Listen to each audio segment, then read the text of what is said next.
I think the 100th anniversary of the first commercial flight is a wonderfully exciting landmark. I mean, 100 years ago, this industry didn't exist. And then one man, Tony Janus, took off 100 years ago on a short flight down in Florida and started an industry that has become just, to my mind, the most exciting, the most interesting, the most important industry in the world. And it's a wonderful thing to be able to market at 100 years and look back over what we've achieved as an industry in that time and look forward into what is always going to be a very exciting future. I mean, 100 years isn't really a very long time in the history of the world, so we're all lucky, and I feel lucky to be involved in the birth of a new industry, really. I mean, 100 years isn't so long, and this is still a new industry. It's still a modern, exciting, developing industry. And speaking personally, I've been involved in this industry almost all my working life, and which is actually quite a proportion of that 100 years now I come to think of it. It's about a third of it. And it's a great privilege and it's very exciting for me to be involved in it as we go past this very important landmark.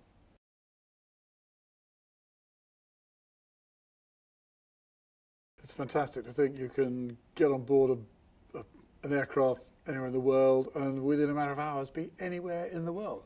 And that is a miracle that's enjoyed by over 3 billion people a year.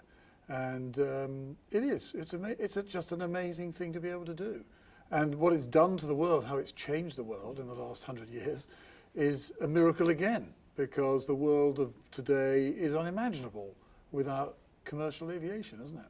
Well, the miracle of aviation is just that, isn't it? It's a miracle. I mean, when you think about it, you can get on board an aeroplane anywhere in the world and within hours be the far end of the world. And that is just amazing. You can do that. And then when you think about it, the effect that commercial aviation has had on the world over the last 100 years is another miracle, because our world today, our modern interconnected world, is unimaginable without commercial aviation.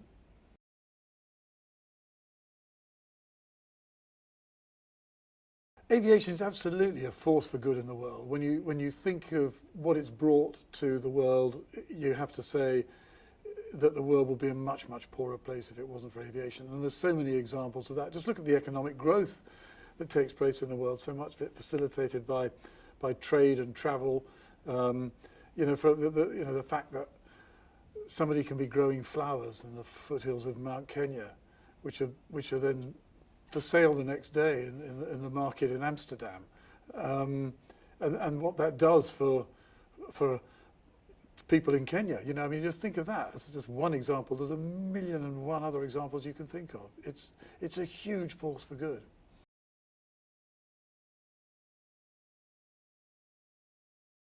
Well, I think I took my first commercial flight before I can even remember, but I do remember the first flight that I can remember, of course, and that was a flight from London up to Edinburgh in a Vickers Vanguard sometime in the early 1960s, and I thought, wow, this is cool. And I've thought that ever since.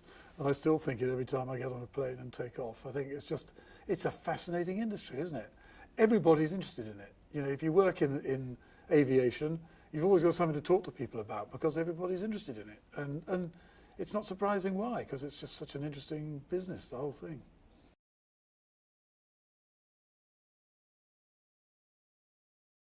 I don't think I could ever have imagined what would have happened if you'd just seen that one little old airplane take off and land a few minutes later across the bay in Tampa. You couldn't have imagined what this industry would have done. I mean, even if you look back at how it was after 50 years, in the early 60s, which I guess is when I first flew. I mean, you couldn't imagine how it would be today, and who knows what the next 50, 100 years are going to have.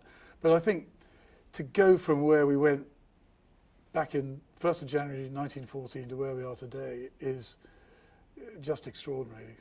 The world has changed, but aviation's been such a huge part of that change.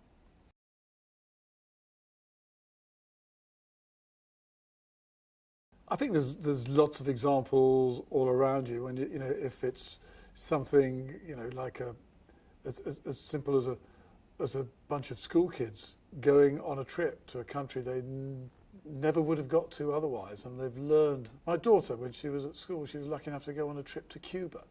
Now, you know, what's an English schoolgirl doing wandering around Cuba? That couldn't have happened without aviation.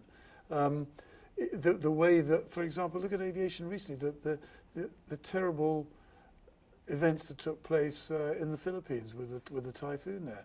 You know, what was the first way to get aid and relief to those people? It was aviation. The impact aviation's having every day on people all around the world, even those who are not flying, is huge and so important.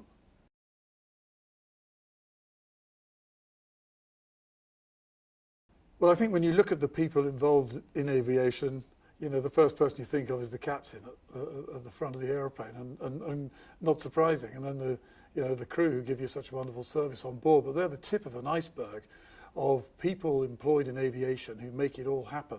And whether it's the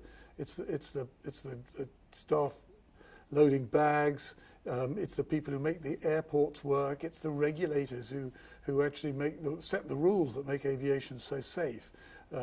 It's the people out there selling the services, it's the people designing comfortable new seats, it's the people thinking of clever in-flight entertainment to put on the thing. You know, it's a whole raft of people in all walks of life supporting this industry. And by the way, you know, some of the jobs are very glamorous and exciting, and some of the jobs are just as important, but not so glamorous, but just as important to make this whole system, this whole ecosystem work. And the one thing that unites everybody is really the glory of flight and the excitement of flight. And we're all united in making that happen and making the world a better place through it.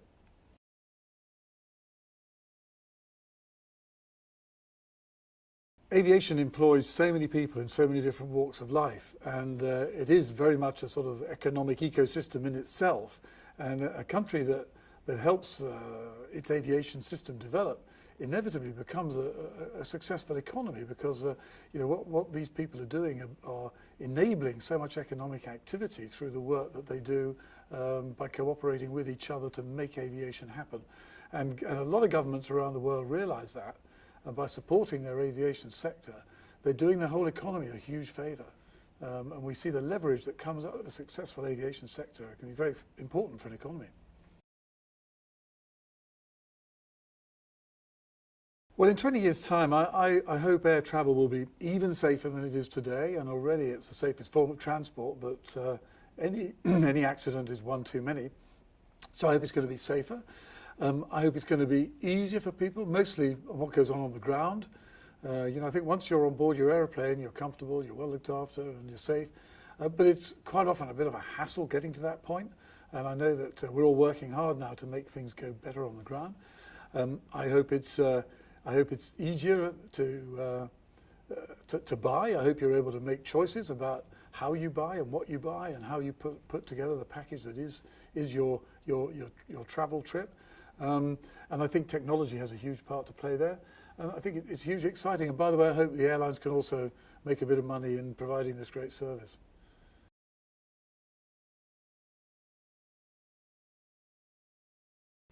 I think the main priority for the public will be something they tend to take for granted, and that's safety.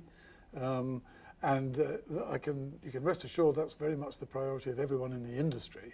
But other than that, I think you know, the paying passenger is a demanding consumer, and he or she is looking for ever greater comfort, ever greater efficiency, greater punctuality, more and more services added by the airlines. I mean, if you look back only 20 years ago, having in-flight entertainment used to be a sort of flaky old film showing up on the screen, hanging down from the ceiling somewhere. And look where it is today. And that's because consumers demand it. And I think the consumer is going to be ever increasingly demanding, and the airlines are going to have quite an exciting challenge meeting those demands.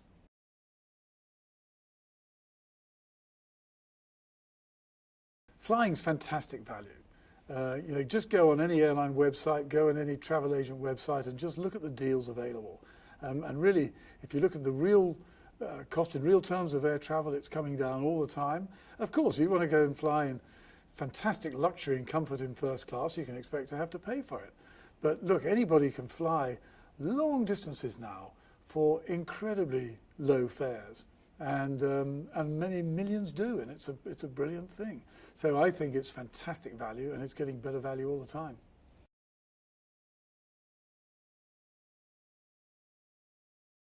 Airlines contribute in many ways to the economy of a country or of a group of countries. I mean, by facilitating trade, they help countries to trade with each other. By literally carrying cargo, something like over a third of the world's trade by value travels by air. It's a huge, big contributor to trade, to trade in the economy. And of course, by stimulating tourism, by enabling business travel to take place quickly and efficiently, again, you're helping to facilitate trade. And by just increasing cultural links between countries and communities and cultures, you help to stimulate the kind of understanding of the world that helps towards a peaceful world and a more prosperous world. So I really do believe that aviation is a hugely important force for driving an economy and driving social development.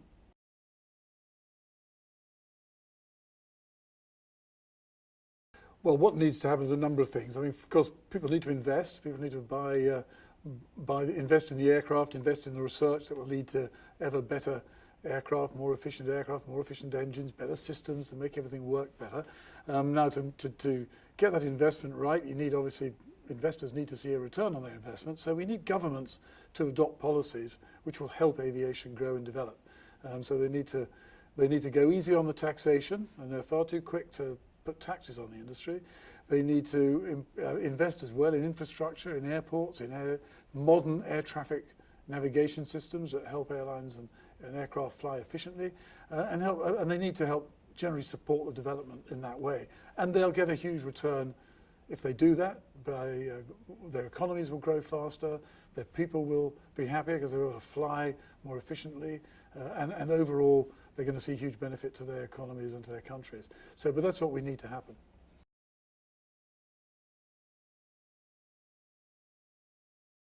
Yeah, people sometimes talk about the golden age of travel, in the 50s or whatever, the glory days of some of the sort of iconic names of our industry, which sadly now left us. But actually, you know what? It doesn't come much more golden than today if you look at it in comparative terms with history. I mean, nowadays, first of all, far more people are travelling. I mean, over 3 billion passengers this year.